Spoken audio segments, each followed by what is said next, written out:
Hello guys, विजय study point में आप लोग का स्वागत है। आज क्वेश्चन नंबर 12 को देखते हैं। क्लास 10th का एनसीईआरटी पैटर्न पे आधारित है। अगर आपके पास किताब हो तो साइड में किताब एनसीईआरटी के रखें ताकि आपको इजी आसान पड़े। कोई भी प्रॉब्लम हो तो अपना हिट लेके देख सकते हैं। तो आपके पास अगर किताब है तो सामने ही रखें, परफेक्ट रहेगा। तो देखिए 12 क्वेश्चन कह रहा है कि दो समांतर श्रेणियों का सर्व अंतर समान है। दो समांतर श्रेणी जो है उसका सर्व अंतर समान है। यदि इनके 100वें पदों का अंतर 100 है तो इनके 1000वें पदों का अंतर क्या होगा। तो चलिए चालू करते हैं। मैंने क्वेश्चन को ऑलरेडी उतार के रखा हूँ और किताब आप लोग से रिक्वेस्ट है कि सामने ही रखें ताकि आपको परफेक्ट रहेगा। तो देखिए यहाँ पर है दो समांतर श्रेणी है, यानी एक एपी जो है AP1, ये जो AP जो है आपका एक समीकरण यहाँ पे हमने यूज किया, इसको कैपिटल ए से संबोधित करते हैं। और एक AP2 जो है इसको स्मॉल ए से संबोधित करते हैं। और ये दोनों का अंतर जो है समांतर है। क्या है? समांतर श्रेणी क्या होती है? डी होती है। ओके, और अंतर दे रखा है हमें 100। तो देखिए पहला में है, हमें कह रहा है कि दो समांतर श्रेणियों का सर्व अंतर समान है यदि इनके 100वें पद, यानी हमें पूछ रहा है A100 माइनस स्मॉल A100, इसका अंतर हमें, इसका जो दे रखा है हमें 100 दे रखा है। ओके, तो A100 जो है तो इसको हम क्या एक घटा के लिखते हैं तो A प्लस क्या होगा 99 D होगा। ओके, 99 क्या हो जाएगा? D हो जाएगा। माइनस है माइनस, इसको भी लिखेंगे तो A प्लस क्या होगा 99 D हो जाएगा। अब बराबर क्या है? 100 है। ओके, तो अगर ये से हम काट देंगे, कट जाएगा तो बच गया क्या? A माइनस A, यानी बड़की A माइनस यानी small A, capital A minus small A बराबर क्या हो जाएगा? 100 हो गया। ओके, ये हम समीकरण 1 मान लेंगे। ओके, अब उसी प्रकार कह रहा है यहाँ पे पढ़ना है फिर कि 1000वें पदों का अंतर भी क्या है? 100 ही है। 1000वें पदों का अंतर भी देखिए, 1000वें पदों का अंतर क्या होगा, यही पूछ रहा है ना कि 1000वें पदों का अंतर हमें यहाँ पर देखिए 1000वें पदों का अंतर क्या होगा। तो यहाँ भी लिखेंगे A1000 माइनस A1000। ओके, तो इसका अगर अंतर देखते हैं तो इसको भी अंतर ध्यान से देखते हैं तो इसको क्या होगा? A इसको लिखेंगे प्लस 999। ओके, माइनस है माइनस, इसको भी लिखेंगे, कोष्ट में कर दिए माइनस, फिर इसको भी क्या लिखेंगे? A plus 999। ओके, तो ये 999 से ये 999 क्या हो जाएगा? कट जाएगा। तो A माइनस क्या हो जाएगा? A हो जाएगा, यानी इसका ही समान हमें आया, इतना ही समान आया। तो इसका समान कितना है अंतर? तो 100 है। यही आपका आंसर हो जाएगा।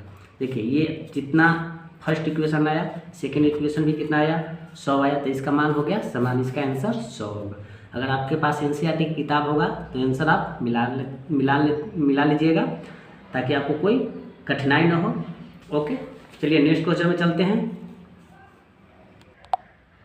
देखिए 13 क्वेश्चन कह रहा है क्या कि 3 अंकों वाली कितनी संख्याएं 7 से विभाजित है, यानी 3 अंकों वाली कितनी संख्याएं 7 से विभाजित कह रहा है। चलिए इसको भी हम सोल्व करते हैं।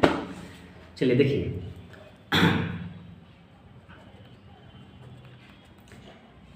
पहले लिख लेते हैं 3 अंकों वाली संख्या, 3 अंकों वाली संख्या। तो स्टार्टिंग क्या होता है? 100 से होता है 3 अंकों की, और समाप्ति क्या होता है? 999 पे होता है। ये तो आप भाले भांति जानते होंगे कि ये स्टार्टिंग 3 अंकों वाली संख्या जो होता है, स्टार्टिंग जो होती है सबसे छोटी होती है कितना 100 होती है, और सबसे बड़ी क्या होती है 999 होती है। ओके, परंतु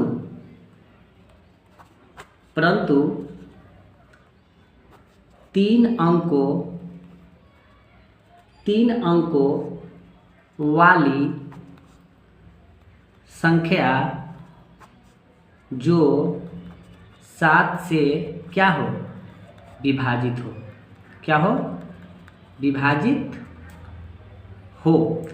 तो देखिए अगर हम यहाँ इस 100 में 7 में 100 से अगर भाग दें, यानी अगर भाग देते हैं हम, तो हमें पूरा नहीं कटेगा।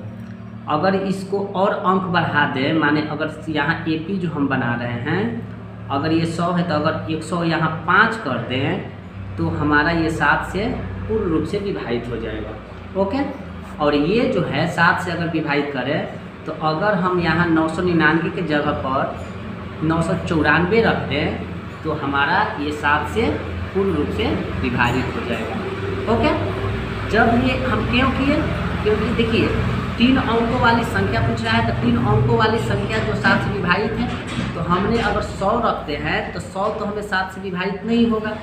तो अंक को और थोड़ा एक्स्ट्रा नॉलेज है आपके पास, तो और अंक को हम 100 की जगह पर अगर 105 रखते हैं तो ये सबसे छोटी संख्या हो गया 3 अंक वाली, और 7 से विभाजित कर रहा है, तो अगर 100 की जगह पर हम 105 रखते हैं तो ये 7 से विभाजित हो जाएगी। अगर 999 जो है 3 अंकों की बड़ी संख्या, तो अगर हम 7 से विभाजित करेंगे तो नहीं होगी। तो अगर हम 999 को अगर हम 994 जो कर देते हैं तो ये 7 से विभाजित हो जाएगी। ओके, तो अब जो है यहाँ पे अतः अब यहाँ हमें A का मान मिल गया 105, और D के तो मान ऑलरेडी दिए रखा है कितना 7, और AN यानी अंतिम पद, इसको कहते हैं अंतिम पद यानी AN, यानी अंतिम पद AN हमारा दे रखा है अब 994। ओके, तो ये फॉर्मूला को यूज कीजिए, n बराबर A प्लस कोस्ट n माइनस 1 इंटू डी, यही फार्मूला पर आपको यूज हो जाएगा। तो 994 बराबर A का मान जो हमें 105 है, तो 105 plus n minus 1 into D का मान हमें है 7, यानी हमें इसमें n ज्ञात करना है। ओके, तो 994 ये प्लस है 105, तब आ जाएगा बराबर के ए साइड, तो हो जाएगा माइनस 105 बराबर 7 में n से गुना करते हैं तो 7n, माइनस 7 में अगर 1 से गुना करते हैं तो 7 ही होता है। ओके, तो 994 में से 105 को 994 में से 105 को घटाएंगे तो कितना होगा 9, कितना हो जाएगा आपको 14 में से गया 5 तो हो जाएगा 9, अभी कितना बच जाएगा, ये हो गया 8, 8 में से 0 गया तो 8 है कम 8, और ये हो गया 9 में से 1 गया तो 8 हो गया, यानी 889 बराबर 7n माइनस 7। ओके, तो 889 ये माइनस है तो बराबर की साइड आएगा तो प्लस, यानी 7 बराबर 7n हो जाएगा। ओके, तो अब जोड़ते हैं, तो 9 7 16 की 6, हाथ में 1, 8 है 1 9, अब 8 है कम 8, यानी 896 बराबर 7 है। तो n बराबर 896 बटा 7। अगर इसको काटते हैं, देखिए साइड में हम काट भी देते हैं, काटते हैं तो 1 1 कम 7, तो 1 9 7 दूना 14, तो 5 कट गया 6 उतरेगा 7 8 56, यानी हमें 100, हमें एक बार में कट गया 128 बार में हमें ये कट गया 128 बार में, तो हमें n का मान जो आ गया 128 आ गया, यही आपका आंसर हो गया। आई होप कि आप ये समझ गए हैं। अगर आपके पास किताब है तो आपसे बार बार बोल रहे हैं कि किताब है तो आंसर आप मिला लें। ओके, चलिए नेक्स्ट क्वेश्चन में चलते हैं। 14 क्वेश्चन कह रहा है यहाँ पे कि 10 और 250 के बीच में 4 के कितने गुणज हैं। चलिए ये भी सोल्व करते हैं, 14 के भी देखते हैं। देखिए क्या है, 10 और 250 के बीच कितने गुणज है, यही ना चाहती, 10 और 250 के बीच में 4 के कितने गुणज है। तो देखिए 4 से विभाजित यानी हो जाएगा एक 12 हो जाएगा, जो 4 से गुणज हो जाएगा 16 हो जाएगा, डॉट डॉट डॉट डॉट, और 250 जो है 4 का गुणज नहीं है, तो इसको हम लिख सकते हैं 248। ये हमारा 4 का इस सबका ये गुणज है। ओके, ये 4 का गुणज हुआ तो हमें प्राप्त हो गया क्या, a बराबर हमें हुआ 12। ओके, अंतिम पद हमारा कितना है 248, यानी an हमारा हो गया 248 और d हमें हो गया 4 हो जाएगा। फॉर्मूला को यूज करते हैं, an बराबर a plus n minus 1 into D, ये हमारा फॉर्मूला पे यूज हो जाएगा। तो 248 बराबर 12 plus n minus 1 into D जो हमारा है 4। इस मैथ में भी 14 का मैथ भी जो है वो भी n का ही मान ज्ञात करना है। तो अब देखिए 248 ये प्लस है तो इस साइड आएगा तो माइनस 12 बराबर गुना करते हैं 4n माइनस 4। ओके, तो अगर घटाते हैं तो कितना हो जाएगा, 8 में से 2 जाएगा तो 6 हो जाएगा, 4 में से 1 गया तो 3 हो जाएगा और 2 1 कम 2 हो जाएगा। अब बराबर 4n माइनस 4 हो जाएगा।